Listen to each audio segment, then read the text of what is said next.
Alors, bonjour et bienvenue dans cette deuxième vidéo que je voulais consacrer à la copie de tableau. On avait vu la dernière fois où aller chercher de bonnes versions d'original et également comment retirer le jaunissement provoqué par le vieillissement du vernis sur les tableaux. Aujourd'hui, on va commencer à s'occuper du dessin. Avec une méthode qui s'appelle la mise au carreau. Alors tout d'abord, voilà le tableau que j'ai choisi de copier pour ces vidéos. Alors c'est un tableau du même auteur, de Stanislas Lépine. Alors il est moins jauni que les deux derniers qu'on avait fait, mais il y a encore moyen d'améliorer ça. Donc j'ai utilisé GIMP, j'ai utilisé la même méthode, et voilà le résultat que ça m'a donné. Alors il reste encore un tout petit peu de jaune, mais vraiment pas beaucoup. Je n'ai pas été plus loin, c'est très bien comme ça. Voilà, alors maintenant on va tout de suite passer à la préparation du dessin pour la mise au carreau. Alors voilà comment on peut commencer la mise au carreau. Soit on peut la faire directement sur la toile, soit on peut passer par une phase intermédiaire, c'est ce que j'ai choisi. Là, j'ai fait une impression papier, hein, l'imprimante laser, et c'est sur elle que je vais préparer mes carreaux. Après, je ferai la même chose à l'échelle sur la toile finale. Alors pourquoi je prends cette phase intermédiaire? C'est parce que ça me permet en fait de réfléchir à quel carreau je vais faire. Oui, habituellement, dans les mises au carreau, on fait tous les carreaux. Moi, je trouve que c'est pas nécessaire de faire tous les carreaux parce que tous les carreaux ne sont pas utiles. Je veux, par exemple, là, on voit l'en haut à droite du tableau, il n'y a absolument rien à peindre. En haut à gauche, non plus, il n'y a quasiment rien à peindre. Ça va être très facile, en fait, de reproduire au bon endroit et à la bonne échelle les feuillages qui sont en haut à gauche, sans être obligé de faire des tas de carreaux. Alors, la première étape que je fais, c'est que je choisis le genre de carreau que je fais. Pareil, là, souvent, les gens peuvent choisir de faire des carreaux de 5 sur 5, 10 sur 10, etc. Moi, je fais des carreaux de moitié.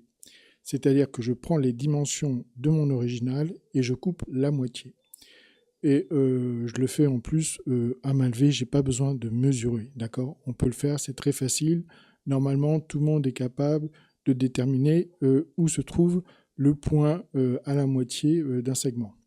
Donc il suffit pour ça, en fait, de regarder, par exemple, ici, ce point, un point à un endroit, hein, n'importe où, et de se dire, est-ce que ça m'a l'air d'être à la moitié? Pour le savoir, en fait, il faut se dire, est-ce que je vois en même temps le point qui est à gauche et le point qui est à l'extrême droite de la même manière par rapport à ce point?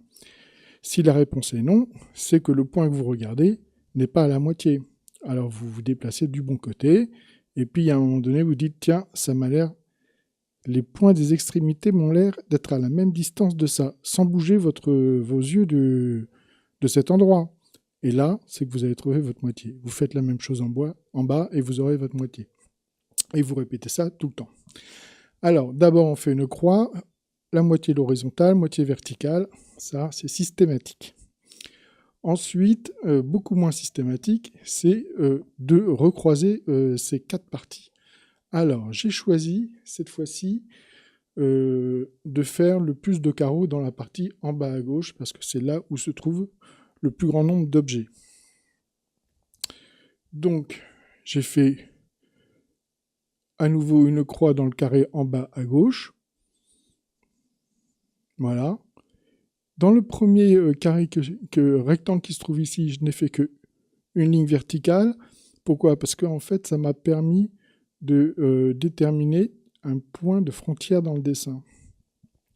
Si une de vos lignes de carreaux se trouve à proximité de quelque chose de significatif dans votre tableau, une frontière, hein, là c'est une frontière par exemple entre une trouée, je pense, et du feuillage, en tout cas entre deux zones de luminosité bien différentes, eh ben, j'ai trouvé que c'était pertinent de le faire. Voilà.